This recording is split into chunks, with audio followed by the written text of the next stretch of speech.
Hello children, hope you're all doing good. Let's start today's chapter, States of Matter. Learning objectives, states of matter, change of states, solute, solvent and solution and separation of substances. I'm sure आप previous class में भी पढ़ के आए होंगे that we have three states of matter that like solid, liquid and gas. तो इस chapter में हम उसे थोड़ा सा और detail में पढ़ेंगे. So let's get started. All things take up a space and have mass. Any substance that has mass and occupies a space is called matter. Solids, liquids and gases are the three states of matter. देखिए matter, सबसे पहले matter किसे कहते हैं? कोई भी substance जिसका मास होता है एंड जो स्पेस ऑक्यूपाई करता है, that is matter. And matter की थ्री स्टेट्स होते हैं, solid, liquids and gas. States of matter. All matter or substance is made up of small particles. These particles are arranged in different ways in solids, liquids and gases. देखिए आपके जितनी भी matter है या substance है वो सारे बहुत छोटे छोटे पार्टिकल से बने होते हैं. अब इनका अरेंजमेंट जो है सॉलिड्स में डिफरेंट होता है, लिक्विड्स में भी डिफरेंट होता है, गैसेस में भी डिफरेंट होता है. देखिए यहाँ पे जैसे आपको दिया, इसमें देखिए किस तरह से जो पार्टिकल्स हैं किस तरह से बिल्कुल टाइटली पैक्ड है. अगर हम लिक्विड्स की बात करें तो लिक्विड्स में थोड़ा सा वो लूज हो चुके हैं. गैसेस में देखिए कि मॉलिक्यूल्स जो हैं आपके किस तरह से लूजली पैक्ड हैं. तो चलिए इनका डिफरेंस देखते हैं. सबसे पहले solids. Solids are substances in which the particles are packed very close to each other. Solids are usually hard and have a fixed shape. Pencil, book, chair and marbles are examples of solids. If we apply force, some solids can change their shape. Example, dough can be rolled out into chapatis and interesting shapes can be made out of glue. Some solids on applying force can be bent or broken. देखिए जैसे आपको इसमें दिया गया है कि जितने भी पार्टिकल्स हैं कितने टाइटली पैक्ड है, very close to each other, यानी कि टाइटली पैक्ड है. अब सॉलिड्स आपके यूजुअली हार्ड होते हैं, राइट, और इनका फिक्स्ड शेप होता है. For example if this is a pen, इसका फिक्स्ड शेप है, ये आपका हार्ड भी है, तो ये आपका क्या है, सॉलिड है. अब कुछ ऐसे सॉलिड्स होते हैं कि अगर हम उसमें प्रेशर अप्लाई करते हैं यानी फोर्स अगर हम उसमें करेंगे तो वो अपनी शेप चेंज कर सकते हैं. जैसे कि डो, आपने देखा होगा कि आपकी मम्मी रोटियां रोल करती हैं, बेक करती है, राइट. तो आप क्या करते हैं, वो डो को हम जब क्या करते हैं उसको रोल आउट करते हैं तो चपातीज उसमें से बनती हैं. और आप क्ले में से कितनी इंटरेस्टिंग शेप्स उसमें से बना सकते हैं, राइट, जब आप उस पर फोर्स अप्लाई करते हैं. तो liquids are substances in which the particles are not very closely packed. Unlike solids, they have no fixed shape and can flow. They take the shape of the container they are poured into. Water, milk and juices are examples of liquids. If we pour some orange juice into a glass, it will take the shape of the glass. If we pour it into a bowl, it will take the shape of the bowl. Liquids can flow from one place to another and so are also called fluids. अब आप liquids में देखिए molecules जो हैं वो इतने closely packed नहीं है जैसे कि आपके सॉलिड्स में थे. और जब जो लिक्विड्स की है ना उनकी फिक्स्ड शेप नहीं होती है बट उनका फिक्स्ड वॉल्यूम ज़रूर होता है. आप जिस कंटेनर में उसको डालेंगे अब उसका शेप ले लेगा. फॉर एग्जाम्पल आपने पानी को ग्लास में डाला, वो ग्लास का शेप ले लिया. बोल में डालेंगे वो बोल का शेप ले लेगा. आप उसको बकेट में डालेंगे वो बकेट का शेप ले लेगा. तो इसीलिए लिक्विड्स की कोई भी फिक्स्ड शेप नहीं हो सकती. तो लिक्विड जो है वो फ्लो करते हैं वन प्लेस टू अनदर और इसीलिए इन्हें फ्लूइड्स भी कहा जाता है. Gases are substances in which the particles are very loosely packed. They too have no fixed shape. Unlike liquids, they occupy all the valuable space in a container. Air and cooking gas are examples of gases. Air is actually a mixture of gases such as oxygen, nitrogen and carbon dioxide. Fluids include both liquids and gases. अब gases में देखिए molecules कितने loosely packed हैं, है ना. तो ये क्या होता है, इनका भी कोई फिक्स्ड शेप नहीं होता है, ना ही इनका कोई फिक्स्ड वॉल्यूम होता है. आप इसको जिस भी कंटेनर में डालेंगे वो जितना स्पेस होगा वह सबका सब ऑक्यूपाई कर लेंगे. आपकी एयर जो है, air is a mixture of gases. आपकी कुकिंग गैस है, ये भी आपके गैस के एग्जाम्पल है. आपकी एयर आपको ही पता होगा कि मिक्सचर है गैसेस का, like oxygen, nitrogen and carbon dioxide. अब फ्लूइड्स, जब भी हम फ्लूइड्स की बात करेंगे तो उसमें आपके लिक्विड्स भी होंगे और उसमें आपके गैसेस भी होंगे. Change of states. Matter can change its form from one state to another. The process by which a solid changes into a liquid is called melting. When you take out an ice cube from the freezer and leave it at room temperature, you will see that the ice starts to melt into water.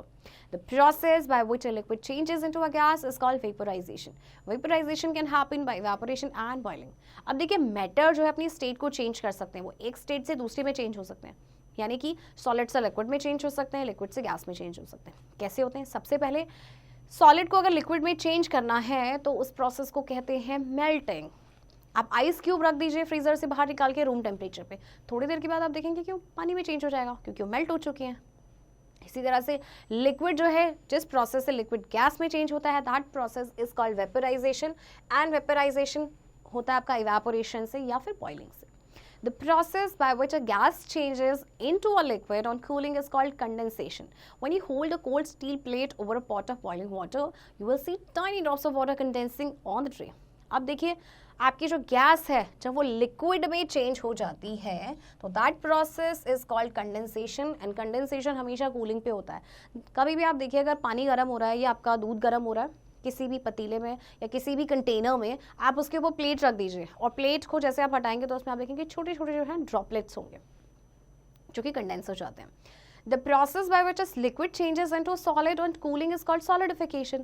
अब solidification किसे कहते हैं कि जब कोई liquid जो है वो solid में change हो जाता है on cooling.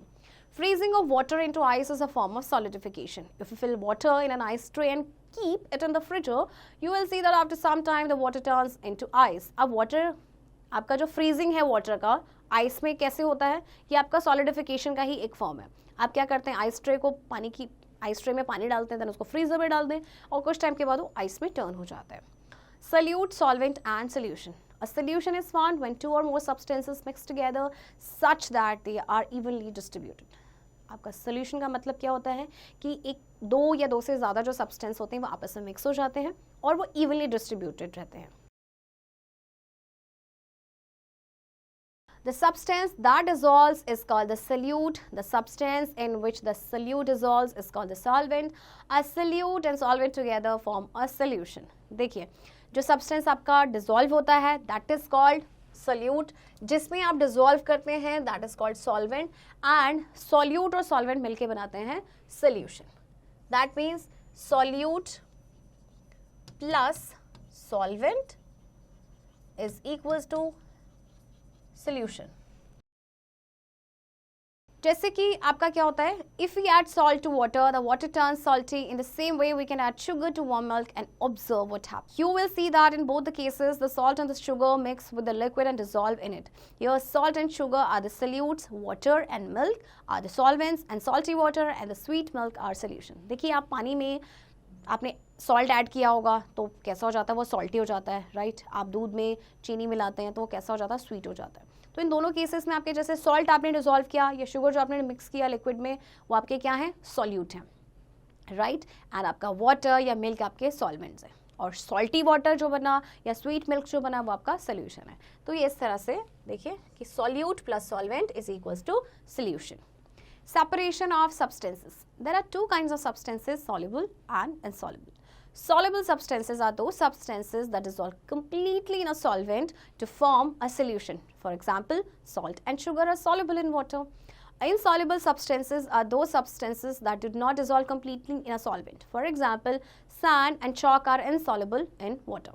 अब आपके दो तरह के सब्सटेंस होते हैं, सॉल्युबल एंड इनसॉल्युबल. सॉल्युबल वो सब्सटेंस होते हैं जो किसी भी सॉल्वेंट में कंप्लीटली डिसॉल्व होकर एक सोल्यूशन बनाते हैं, जैसे कि आपका सॉल्ट एंड शुगर, ये आपके पानी में सॉल्युबल होते हैं, है ना. इनसॉल्युबल सब्सटेंस वो होते हैं जो आपके किसी भी सॉल्वेंट में डिसॉल्व नहीं होते हैं कंप्लीटली.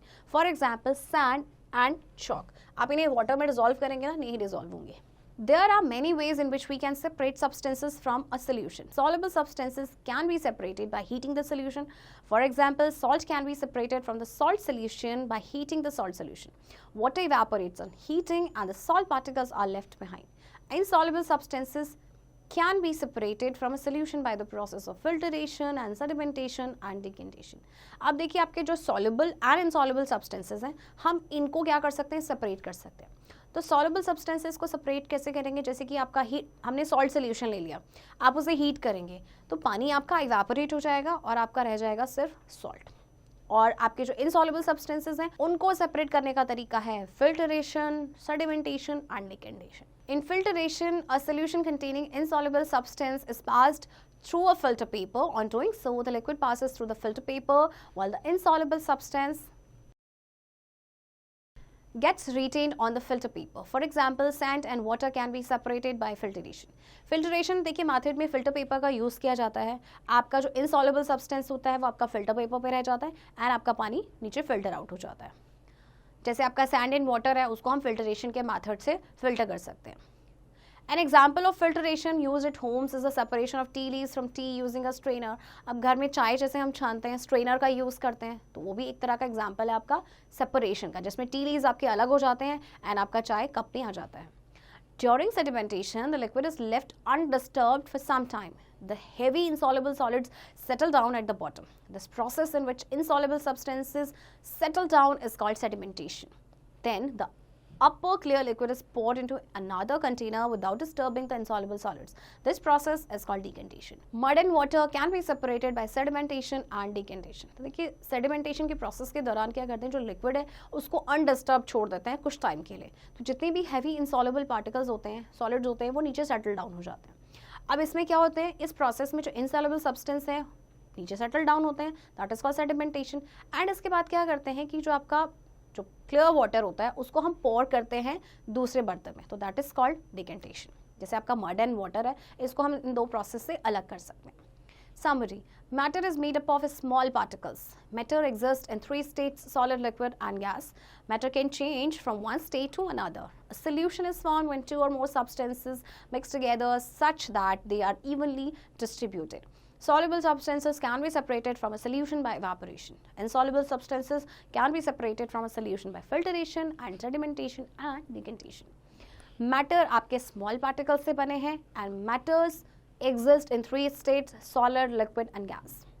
Matter की form को change किया जा सकता है and जो आपका solution है वो कब बनता है आपके, जब दो या दो से ज़्यादा substances आपके mix हो जाते हैं together. Soluble substances को हम अलग कर सकते हैं evaporation के method से and insoluble substance को separate किया जा सकता है filtration, sedimentation या फिर decantation के method से.